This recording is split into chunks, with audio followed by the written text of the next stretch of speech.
Welcome to As the Story Grows. I'm Brian Patton. Today we welcome Miguel Meza and Clayton Bartholomew from Mountaineer to the podcast. Mountaineer released Dawn and All That Follows last Friday with the Thousand Arms music. The guys talk about the Oakland music scene, how Mountaineer started, the inspiration behind the lyrics and artwork on the new album, switching record labels, and more.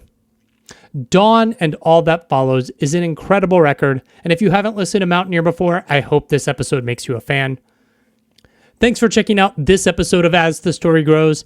If you're new to the podcast, welcome. Thanks so much for listening. You can find links in our show notes or at asthestorygrows.com to our podcast community over on Discord, our mailing list on Substack, or you can support the show financially and get early access to every episode via Patreon. $1 a month gets you early access to every episode. At $3, you get audio essays, mosh mixes, After Dark podcast, and other fun stuff. And lastly, if you think someone might enjoy this episode, share it with them. Tell your friends to listen to As the Story Grows. It's interesting. Some of the bigger podcasts I've listened to have started telling their listeners to share the episodes. So this is how we're doing things now. We're not relying on rankings in Apple or Spotify or algorithms. We're telling our friends, hey, check out this cool thing. All right. Enjoy today's chat with Miguel and Clayton from Mountaineer.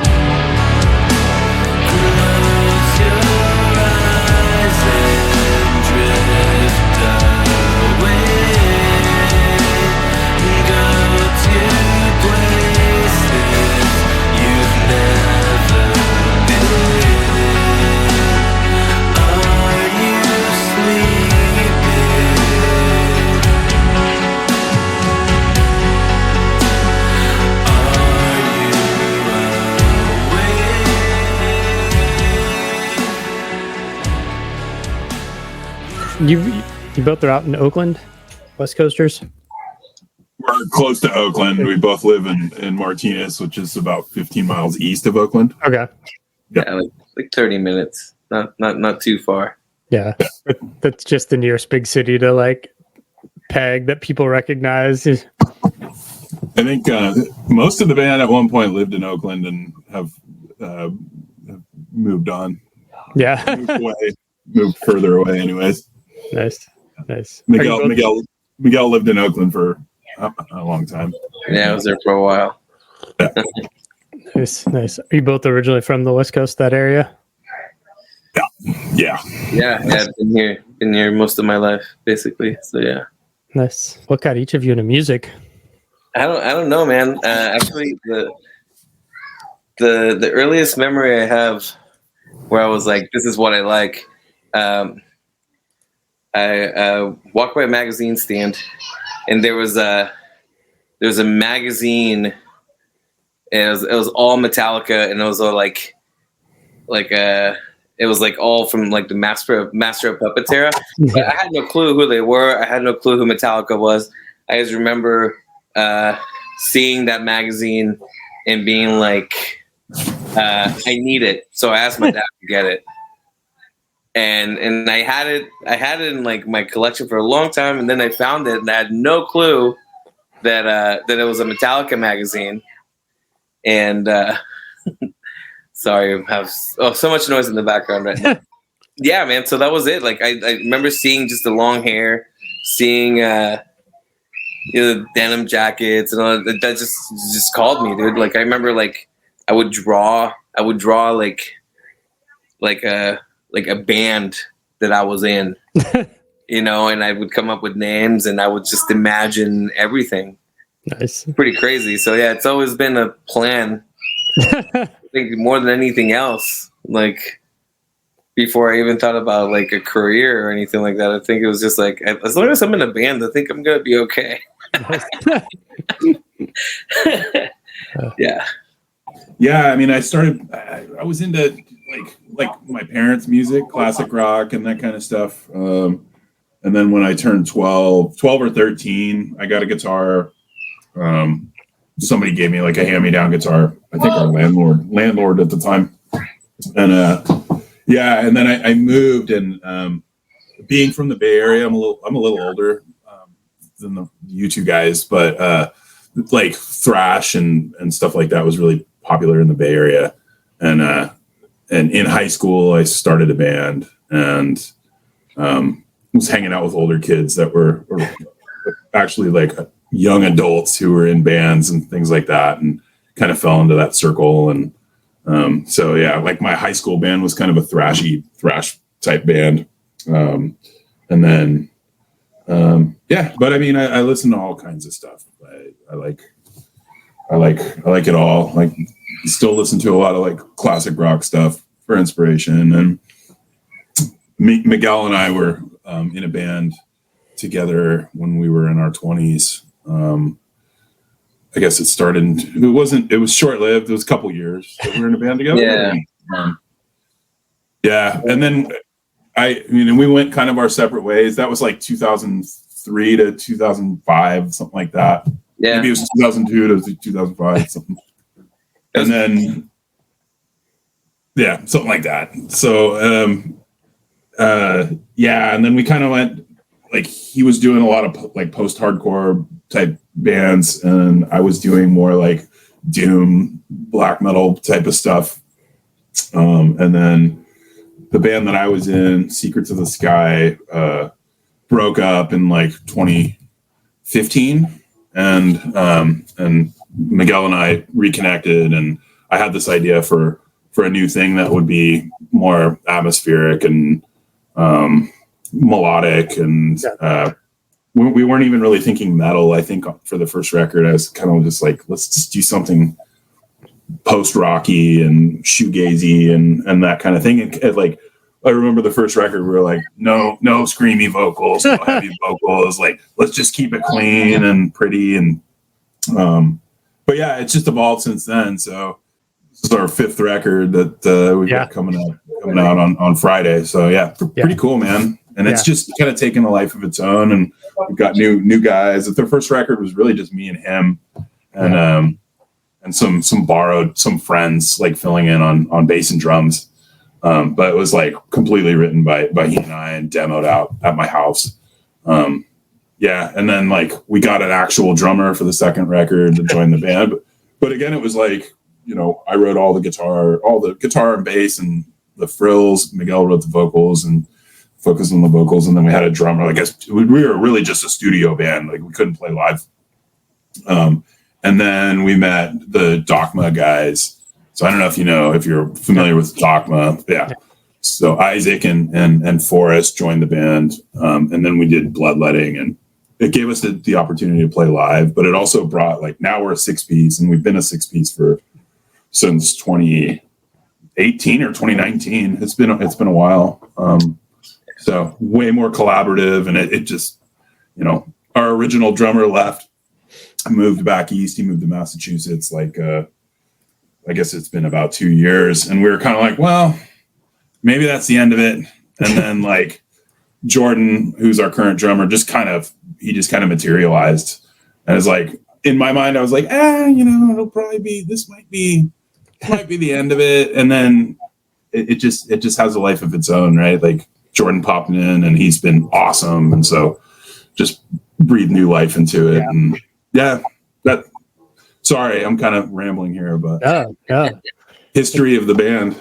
It's all good. That's why you're here, right? Like, yeah. I mean, the way the music industry has shifted over the years too, like, you can kind of exist as a studio band, or I don't know, in limbo in a way you couldn't before, right? You don't have to tour all the time, and just like, you can record and make music and release it, and like, the pressure's off to recoup millions of dollars, right?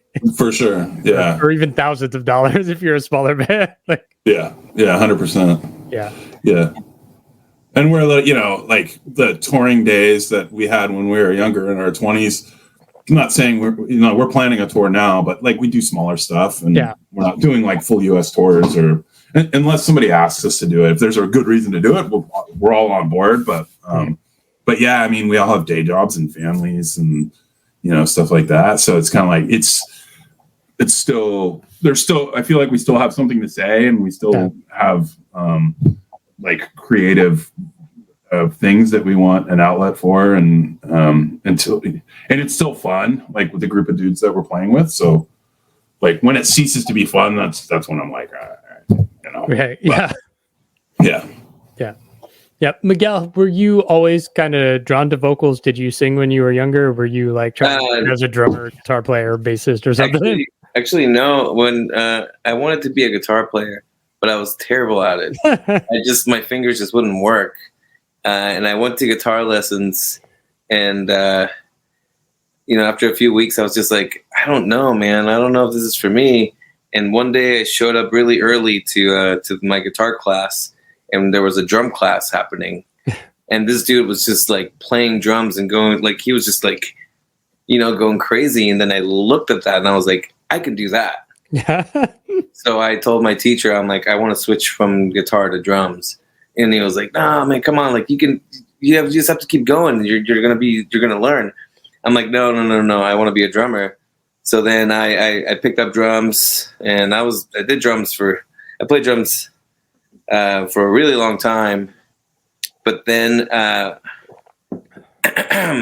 moved into when I moved to the Bay Area, I moved into like a 1-bedroom apartment with my sister and my mom. So I had no room for a drum kit. Yeah. And that's when I started thinking, I'm like, maybe I could sing. So I like started trying,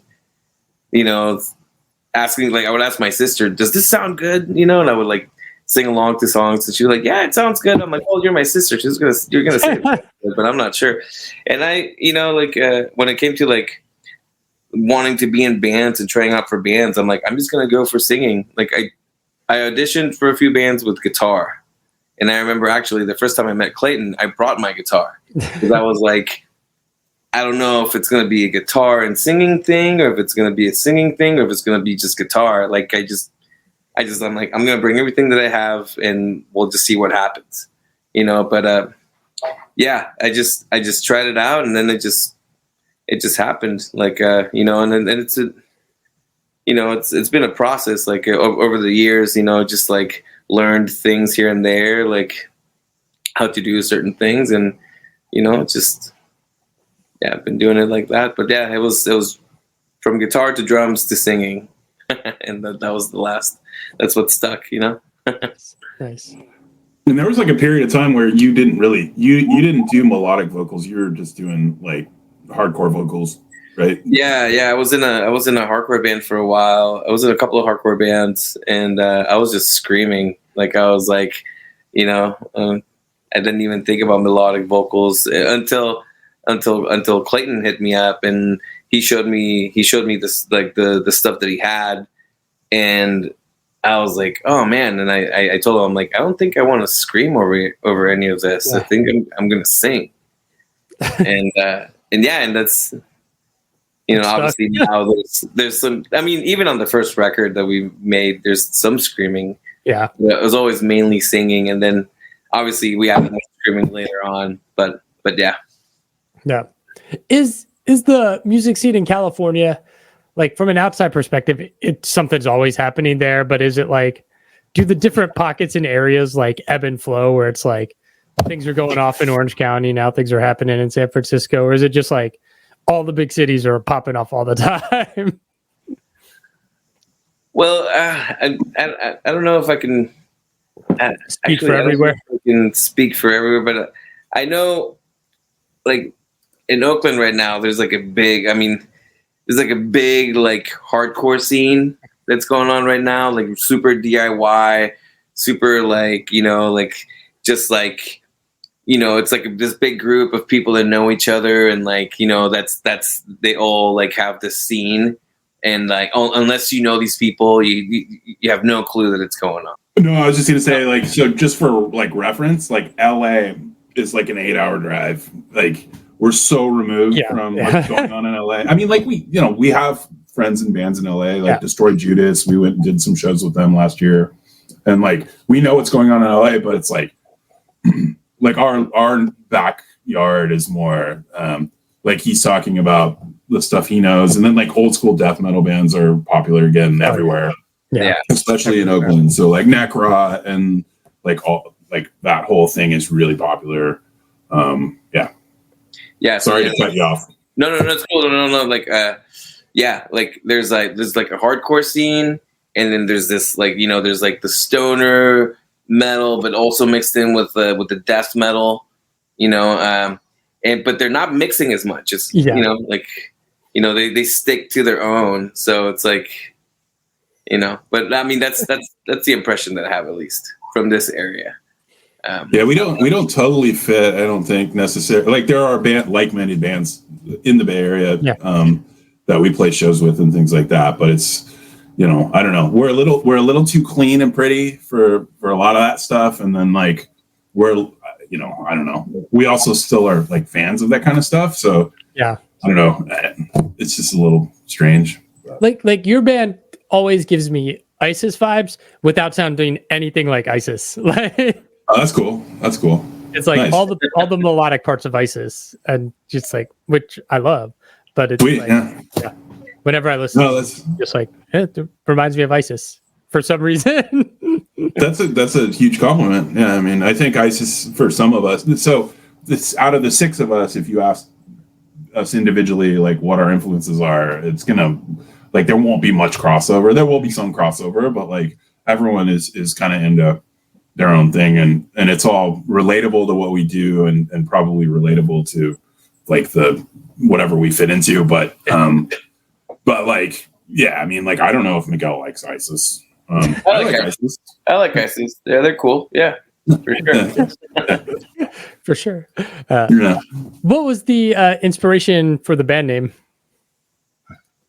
I think I had the band name before I even approached Miguel. Like I had come up with the name like before my old band split up, and I was like thinking about doing something new, and I just thought it sounded cool. And it's just as simple as that. Like I was just like, oh, that's it. Like I don't want a weird made up kind of. I don't know. I wanted something recognizable that wasn't hard to pronounce and like felt, but I think it's taken on, like we do a lot of peak and valley type stuff in the music, right? Like it's a lot of build up and ebb and flow. And so I don't know. I think it's grown to fit us, but I don't know that there was really like this is why we want to be called this or anything like that. It's just like, oh, it's a cool word. Yeah. And there are a couple other Mountaineers that we found out about later, but like they don't really not been sued yet. So. Yeah, I mean, I think we're the biggest of the Mountaineers on Spotify, so that's cool. There you go. Yeah, there was a Mountaineer with an exclamation point, and then I think there was like a hardcore Mountaineer as well, but they broke up a long time ago. So we're like, oh, okay, we're good. There's like a bluegrass Mountaineer too. Yeah, I think that's the one with the exclamation point. Oh, is that what it is? Okay. Yeah, I think so. What was I gonna say? I remember when with the name. Yeah, I remember like the conversation was that we didn't want the name to describe the music. We didn't want to like pigeonhole ourselves with a certain name that would just kind of like, oh, well, they obviously sound like this. Yeah. I remember having that conversation with Clayton. But yeah, no, the name just kind of actually like started making sense as the years have gone by. Nice. Yeah.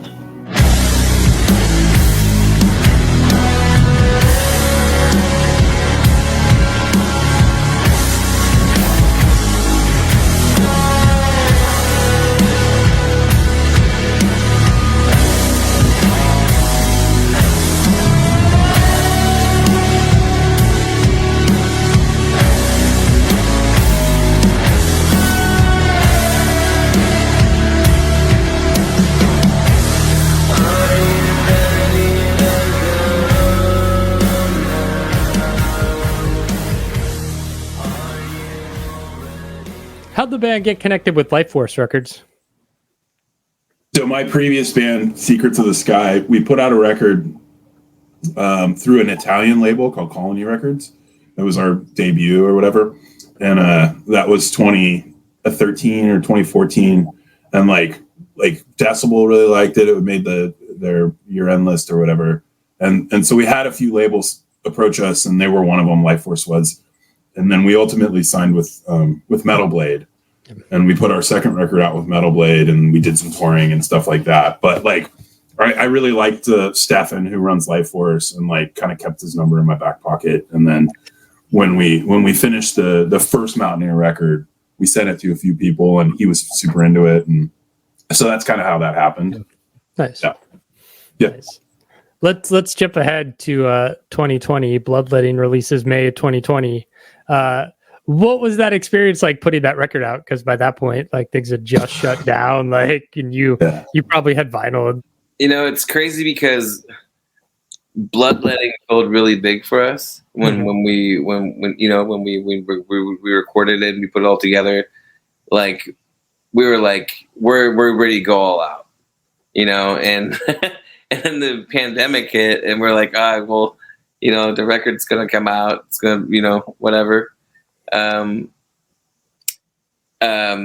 Yeah, it was weird because we were ready to like do everything on that record. Yeah, you know, like and you know, we had all the PR ready and everything, and it was just like we're gonna have to do it anyway. Yeah. But yeah, it was a strange time, you know. But even though I still think the record did very well. Like the reception was great, and you know, we sold out of the copies on vinyl. So I mean, it was something good. It really unfortunate that we couldn't go out and play the record live. Yeah, you know, because I mean, you know, like now, like we could play a couple of songs from the record, and you know, and it'll be fine. But I think like, you know, it lost its, you know, its time. It's past, you know. So yeah, it was kind of funny. Like we independent. Well, no, our producer Ben Hirschfield that we've always worked with. He did. There were 2 music videos. I think one for The Weeds I Have Tended, and one for Ghost Story, which closes out that record. And we set aside a weekend, and he filmed. We had kind of an idea of what we wanted to film for these like YouTube videos, and like so we just kind of marathon that over a weekend. And on that Sunday, like we wrapped up the Ghost Story video, and that was it was like as the shutdown was happening. Oh like, man! Like so, like we left each other saying like, I don't know, we'll see you when we see it. And like everyone sat home, like starting that Monday or whatever. It was like March 15th or something.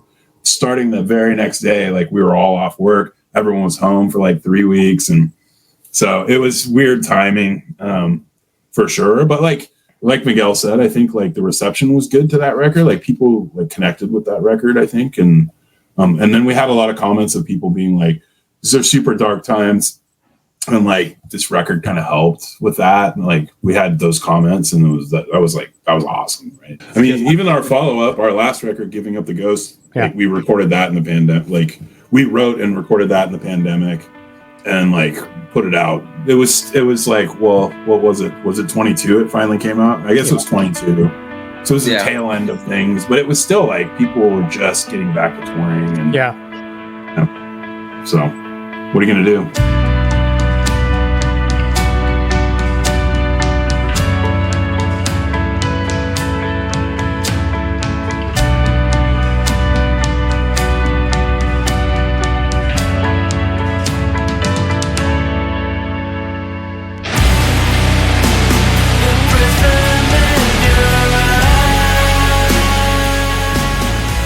Let's talk about this new record, Dawn and All That Follows. Where'd that title come from, and what was the inspiration behind this album? I don't know. How did we come up with the title? I think did I come up with it, or did it? I mean, I think it. I think so. I think. I'm trying. I mean, I remember there was a conversation between like 2 or 3 of us, and it popped open in conversation, and. I think we like looked to see if someone had that title anywhere. We went and searched on Spotify and places like that to see if anyone had that title, and no one did. And then we were like, it has a nice ring to it, you know, it sounds good, and it we already had a couple of. Yeah, it was pretty late. It was pretty late in like I think the record was almost done when we came up with it. Yeah. Yeah, we already had songs and we had lyrics, and we're like, well, the title totally fits. So it actually helped. Like, we had a song that didn't have a title, and I was like, it's not only a good album title, but now this song will be the title song. Yeah. And it helped. The title helped write that song. I've had this like astral projection thing and going on in my mind for a while. Mm-hmm. And when we were writing the songs, like we have a couple of songs in our other records that talk about like being in a dream state and stuff like that. But I really, for some reason, like I kept like for this album, like every single song was about like what happens at night, like being either in a lucid dream or being sleepless and just thinking about the things that you don't talk about. Mm-hmm. And so, well, I got a little bit lost. But yeah, those were the themes that kept coming up. So, it wasn't like we were doing it intentionally. It just seemed, at least for me, like that's kind of like all I was writing about. Yeah, was the theme inspiring you? Did that come from just, I don't know, a movie or book you'd read, or just a general like? No, it's just like the main idea when we were talking about like, what these songs are about. I said they're about anxiety and like just like kind of like being in the dream state. Just basically like I said before, like it's what happens at night. Just like when you're sitting there and your mind is racing. And you're waiting for the morning, but like the night seems like it lasts forever. Felt like just the title just felt the music that we had like felt like the music we had already written for it. Like it just felt like it fit, and like was sort of a next chapter, for this new record and Dawn and All That Follows. I don't know. It just clicked, I guess. Yeah. It just really, when we heard it, we were like, I think that's because we were like, for some reason I wanted to add but that didn't make sense. It's just Dawn and all. Yeah. Yeah. But yeah, like Clayton said, it just clicked. It made sense immediately when we heard the title. Yeah, and obviously that inspired the artwork, which is so cool. Yeah. So actually, the artwork we kept going with the artwork, like for working on it for a long time. Like we weren't really sure. We kept trying tons of different things, and we couldn't pick something. We were just really like, we wanted it to like be really cool. Mm-hmm. And we spent a long time like trying different ideas, and some people would like something, some people wouldn't. We couldn't all come to an agreement. And then really close to have we already talked to 1,000 Arms before? Were we already talking to them or not yet? I mean, it was like tail end, like record was done, mixed.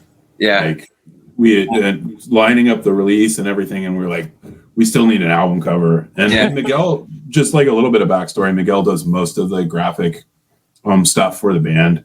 He's either done the artwork for most of the other records, or he's found an artist that he wants. And like he's, and he does like, he's heavily involved in the videos. So it's everything visual. Like Miguel is like key. So he had taken a bunch of stabs at different covers, and like there's 6 people in the band that have to agree on everything. It's really like, it can be difficult. Like, but yeah, he came in like very late in the process. Miguel was like, hey, I have this idea about like astral projection. It kind of ties into the record. And like, I saw this image of like a floating person, and he showed me an image of it. And like, we just spitballed back and forth. Yeah. And we're like, well, what if it was, what if they were in a bedroom? And what if it was like black and white? But it was, it was like full color night sky above. Yeah. And like, we just penciled it out, sketched it out. And then Miguel found an artist, Nicholas Spearman, who did the actual art. And there were several iterations of that to get it to where it is. But it was just cool. And we were also thinking like, it's our 5th record. We didn't want to fall into the same style for every record. Kind of like, it's its own thing and it's unique and whatever. And I think honestly it fits the music of the record and the vibe and the title and everything kind of ties in. Mm-hmm. Yeah. It's crazy. Like now, like looking at it, it's like we couldn't have come up with anything better. Like it's like it really you really get the feel for the album when you look at the cover. Yeah, like it's like self-explanatory. Like, you know, I've heard that's how we feel about it. Yeah, we don't know how other people will take it, but like we like it. So, yeah. No, I mean the artwork's cool. I think it sets a visual tone for the sonic experience, and it's like whenever I look at album artwork, it's like if I'm flipping through a record store or even just like flipping through albums on Bandcamp, am I going to stop and click on this? And I think it has that appeal. So nice. Yeah. Well, that's good. Perfect. Yeah. Yeah. How'd you guys end up working with 1,000 Arms?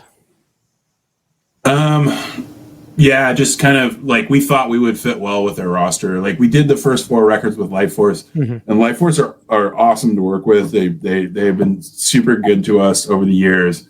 But like you come to a point where you're like, well, first of all, German label with not a lot of US presence, so having like distro, and they distributed by like Sony, but you can't buy the physical product in the US like easily, and so it's expensive. So that was one reason. And we're kind of, I don't know, I think we're kind of like a post-rock, post-metal adjacent kind of band. And Life Force has, you know, a variety of different kinds of bands on their roster. And we thought maybe if we went a little more specific with, you know, Dunk in the UK and 1,000 Arms. But yeah, I mean, I just cold called them really. And they were like, I don't know, we like you guys. And like, they listened to the record and they were like, yeah, we like it. And they wanted to work on it. They brought Dunk in for Europe, and like having Dunk on board is awesome because they've got the in-house pressing plant for the vinyl. And so it's been good so far. We'll see what happens. I mean, pre-orders are up. Like I wish we could share the packaging. Dunk haven't actually like done that. Dunk hasn't released like photos of the packaging, but it's going to be super special, like gatefold, holographic cover, like really cool color variants. So like that was another thing, like having that like super special packaging and like really high quality vinyl was like a big appeal to us. So we definitely, like when we saw that, you know, they like to be involved in the visual aspect of the band. I was like, I really like that, you know, because like before it was just mainly me throwing a bunch of ideas, you know, and like being like, oh, do you guys like this guy? Or I would put something together and be like, do you guys like this idea? You know, and now having like Dunk, having like other people being like, oh yeah, that looks cool, but we could do this. And like, you know, like just having like that criticism and having that input, you know, and because, you know, they want to make sure that it's cool. You know, they want to make sure that people are going to like it. So on the musical side, were there things you wanted to try different on this record? I mean, I know from the start of the band, there's been an evolution into heaviness, but this definitely feels like a fuzzier record than previous outputs. Like fuzzier in terms of guitar tone, or yeah. Okay. I mean, I think that's just I think that's just the amps that we used, like, and the tones that. I mean, there's 3 guitar players, right? Yeah. So like, I have a more modern tone, and some of the other guys play through like old Ampegs or old Sun amps and stuff like that. I don't know. I felt like we wanted more of an organic guitar tone versus like we've always recorded with like vintage amps and stuff like that. But like maybe this time around it was a little less polished and a little more real to how we might sound live. I don't know. Okay. I mean, some people like that sound, and some people, you know, it's. But I think there's a good blend of guitars. Like, like we recorded with old. Are you a guitar player or Yeah. do you? Yeah. Okay. All right. Cool. So you know what I'm talking about. But like, I think we had a good mix of like old high watts and oranges and stuff like that, mixed with like a lot of my stuff was with a diesel. Like it's not my amp; it was just there in the studio, and so like we try to blend the tones and have it be heavy, but yeah, and it needs to be articulate too because there's 3 guitars doing 3 different things. So yeah, probably more producer choice on tones too. Nice. Yeah. Ben has a bunch of stuff in the studio to choose from and to try out and to see what sounds a lot better. And he does like to be super involved. Like, if you can bring, like your head and everything that you have and think this is what I'm going to use, obviously. And then you show up to the studio and like, Ben will be like, nah, let's try this instead. Like, yeah, I know you like that, but I don't know about that. Let's try something new. It's just try to make it like super unique. Like, like magic happens in the studio, man. You show up and then all of a sudden you like, you leave with like, oh wow, I didn't know that we were going to do this. And then, you go out and, have to get something that's going to sound like that when you're, but yeah, no. Yeah. And Ben's not heavy-handed on anything else. I mean, it's really, he's a tone chaser and like, he's got a vision for how it's going to come out in the end after he mixes it. So like he goes for certain tones and that's probably more like he doesn't get too involved in the creative side of it, although he will throw out like harmony suggestions for vocals or things like that. Yeah. But yeah, I mean, we come in with the songs, like these are the songs. Yeah. It's not like when you say producer, sometimes it's like, was this like, Phil Spector coming in here and like rewriting all your stuff or whatever. And not like that, but yeah. Yeah. Way Leave more. that. Yeah, way more the engineer side.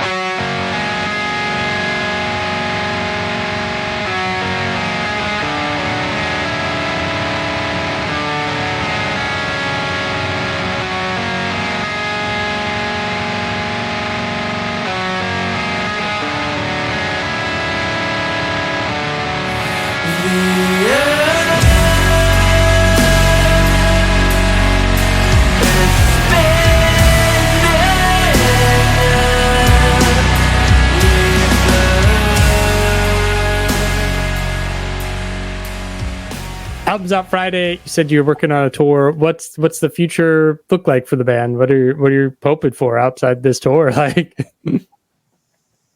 yeah, we're working on a tour for October, but it'll probably be limited to the West Coast or several Western states. I don't know. I mean, it would be cool now that we're hooked up with Dunk and Thousand Arms, and they're tied in with like Post Fest in the US and like of course Dunk Fest in Europe. Like fingers crossed, maybe we'll get asked to go and do that, and we can put together a little run of shows, around those things. We're not looking for world domination or going out on the road for 10 months and living in a van and all that stuff. I like it's probably that time's a little past for me anyway. So yeah, I don't know. I mean, I just hope people like the record, and the feedback so far has been pretty good. And yeah, I mean, I don't know. What about you, Miguel? Yeah, I just like Clayton said, we have some plans for September, and just basically just try to go out there and play some more shows. Like you said, we're not trying to go on like 3-month long tours or anything like that, but definitely have like 10-day stints and stuff like that. Like with some good bands that we like, we would love to do that. If any, have bands like bigger bands that come through, be able to jump on those shows, stuff like that. But yeah, like we're not trying to be out, on a world tours and stuff like that. No. Yeah, and the way things are going, we'll probably do another record in 2 years from now. And as long as we still are writing and writing things that like it's not forced and it comes naturally, and we feel good about it, and everyone in the band likes it and wants to keep doing it. Like I don't see why we wouldn't just keep doing it. And if no one likes it, that's fine. But the 6 of us get in the room together and have a good time. So.